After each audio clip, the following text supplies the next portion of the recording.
جب ہجرت ہو رہی تھی تو صدیق اکبر رضی اللہ تعالیٰ عنہ کبھی رسول پاک صلی اللہ علیہ وسلم کے آگے چلتے، کبھی پیچھے چلتے، کبھی آگے چلتے کبھی پیچھے چلتے. تو رسول پاک صلی اللہ علیہ وسلم نے خود ہی ارشاد فرمایا کہ ابو بکر یہ کیا کر رہے ہو؟ تو عرض کرتے ہیں کہ یا رسول اللہ، مجھے جب یہ خدشہ ہوتا ہے کہ کوئی پیچھے سے آ رہا ہوگا تو میں پیچھے ہو جاتا ہوں، اور مجھے جب یہ خدشہ ہوتا ہے کہ کہیں آگے آپ کو کوئی بیٹھا نہ ہو جو آپ کو نقصان پہنچا دے تو میں آگے آ جاتا ہوں.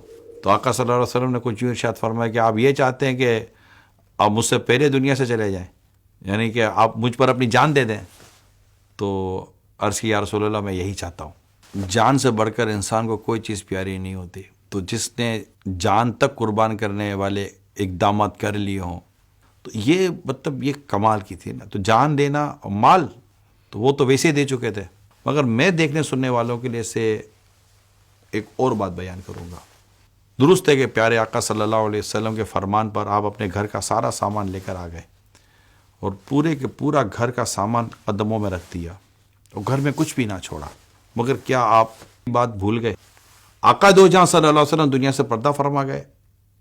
امت کو اب حاجت ہے ایک ایسی خلافت و قیادت کی جو ان تمام امور کو دیکھے، جو کہ کاروبار کے کرنے کے ساتھ ساتھ یہ آسان نہ تھا. یہ بات آپ کے پیش نظر رہے کہ صدیق اکبر رضی اللہ تعالیٰ عنہ ایک اچھے اور بڑے بزنس مین تھے. رسول پاک صلی اللہ علیہ وسلم کی محبت، دین کی محبت، امت سے پیار دیکھیے کہ آپ نے اپنا پورا کاروبار اسلام و دین کے نام پر قربان کر دیا، اور بیت المال سے پھر آپ کو گھر چلانے کے لیے ایک مخصوص وظیفہ ملا کرتا تھا، اس سے آپ اپنا گھر کے اخراجات تقوی کے ساتھ چلایا کرتے تھے. ہمارے یہاں منصب کے بڑھنے سے مراعات کی بڑھنا، یہ تصور ہمارا موجود ہے کہ جیسے جیسے آپ کا منصب، آپ کی گریڈنگ یا آپ کی ڈیزگنیشن بڑھتی ہے، یوں یوں آپ کی سہولیات اور فیسلٹیز جس کو مراعات کہتے ہوئے بڑھتی ہیں. مگر میرے آقا صدیق اکبر رضی اللہ تعالیٰ عنہ کا انداز دیکھیے کہ اس وقت جس وقت آپ مسلمانوں کے خلیفہ ہیں، خلیفہ اول ہیں، آپ سے بڑی کسی کی پوسٹ نہیں ہے. اور کیفیت یہ ہے کہ اگر گھر میں حلوہ پکا ہے تو آپ یہ ارشاد فرماتے ہیں کہ حلوہ کیسے پکیا میرے گھر میں.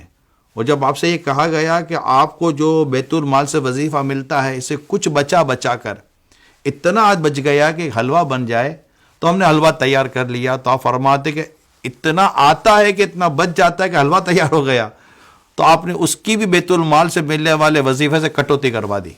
یہ ہے اسلام کا حسن، یہ ہے اسلام کی خوبصورتی، یہ ہے وہ ماڈل، رول ماڈل کہ جو ہمیں یہ بتاتے ہیں کہ اگر امور خلافت یا امور حکومت یا اس طرح کی کوئی چیز آئے تو بیت المال یہ ہمارے گھر کی جاگیر نہیں، یہ بلکہ ایک امانت ہے جس کو ہم نے اچھے انداز سے ان کی حقداروں تک پہنچانا ہے اس مال کو.